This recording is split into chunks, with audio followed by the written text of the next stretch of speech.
بص يا صاحبي، دايما عارفين ان مصر بلد الامن والامان، بلد السياحه، بلد كلها فيها السياحه وفيها حاجات تؤدي الى انها السياحه.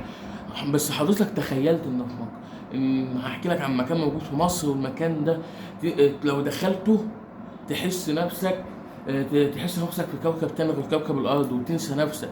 والمشكله ان المكان ده مش موجود، مش موجود لا في اوروبا ولا في امريكا، موجود في مصر وفي بني السويف، واسمه كهف وادي صنوع. اسم الكهف، تعال نوصف الكهف. كهف اكتر عمره من 40 مليون سنه، يعني يا عزيزي المشاهد اقدم من الاهرامات نفسها. تخش جوه الكهف يبقى فيه بلورات كريستالات، كانك جوه قصر في في كانك جوه قصر في جبل. ايوه، ما هو يعني، والمكان مليان جدران منقوشه وحاجات تحفات فنيه ومن غير اي تدخل بشري، وبتحسسك ان ده مش بشر اللي عاملها، دي تحفه فنيه ربنا راسمها بايده. تخيل انك تخش يا عزيزي المشاهد في مكان مليان بلورات وكريستالات، بتخليك تحس انك لو خدتها ممكن تبقى من الناس الغنية. وده طبعا لو المكان ده اتعرف عن المصريين، ولأن الطمع بأصله غريزة، فممكن أي حد يعرف عنه، يعرف المكان وياخد اللي فيه. المكان ده تم اهماله بشكل غريب جدا.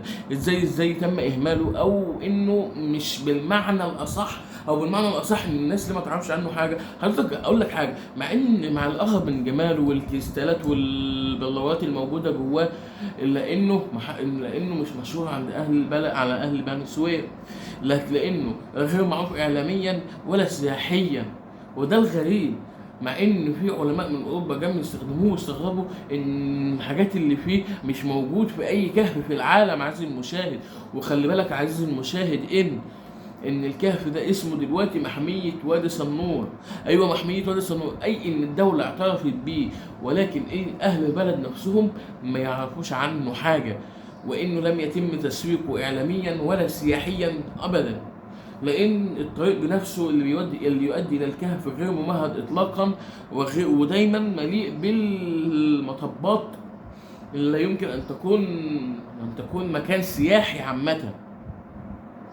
الإحساس بقى الغريب، الناس لو دخلته المكان ده نفسه، المكان ده جواه لو دخلته تحس برعب وانبهار في نفس الوقت.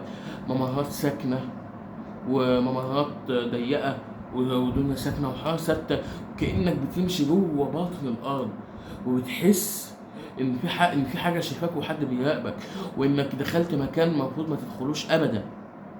ايوه فعلا يا صديقي، المكان ده مرعب زي ما قلت لك، ان الممرات جوه ضيقه، والغير كده الحاره الثابته بتخليك تحس انك جوه باطن الارض، جوه باطن الارض وتحت الارض. وغير كده انت ازاي حاسس برعب ان في حاجه شايفاك، لان كل ده جواه غموض، لازم في حاجه شايفاك وبتراقبك. عايزين نسال، خلينا بس نقول كام سؤال. ليه المكان ده مدفون وسط الصحراء ومحدش يعرف عنه حاجه؟ وهل هو مكان طبيعي ولا جواه سر؟ الله اعلم. وهل لو اتعرض عليك المكان ده تزوره هتروح، ولا هتقول لا يا عم خلي بعيد عن اللي تحت الارض؟ وده بس حضرتك قبل ما نقفل الفيديو سيب رايك في الكومنتات وتقول لو اتعرض عليك تزور المكان ده هتزوره ولا مش هتروح. طبعا ده كان اخر الفيديو، اشوفكم فيديو جديد. السلام عليكم عزيزي المشاهد، واشوفكم كل خير، ومع سلسله جديده من الفيديوهات اللي لو دي عجبتكم يا ريت تكتبوا لنا في الكومنتات، لان الفيديوهات دي بالذات بفكر اعمل منها سلسله اماكن موجوده في مصر ومحدش يعرف عنها حاجه. بس وده كان اخر فيديو، اشوفكم كل خير، مع السلامه عليكم عزيزي المشاهد.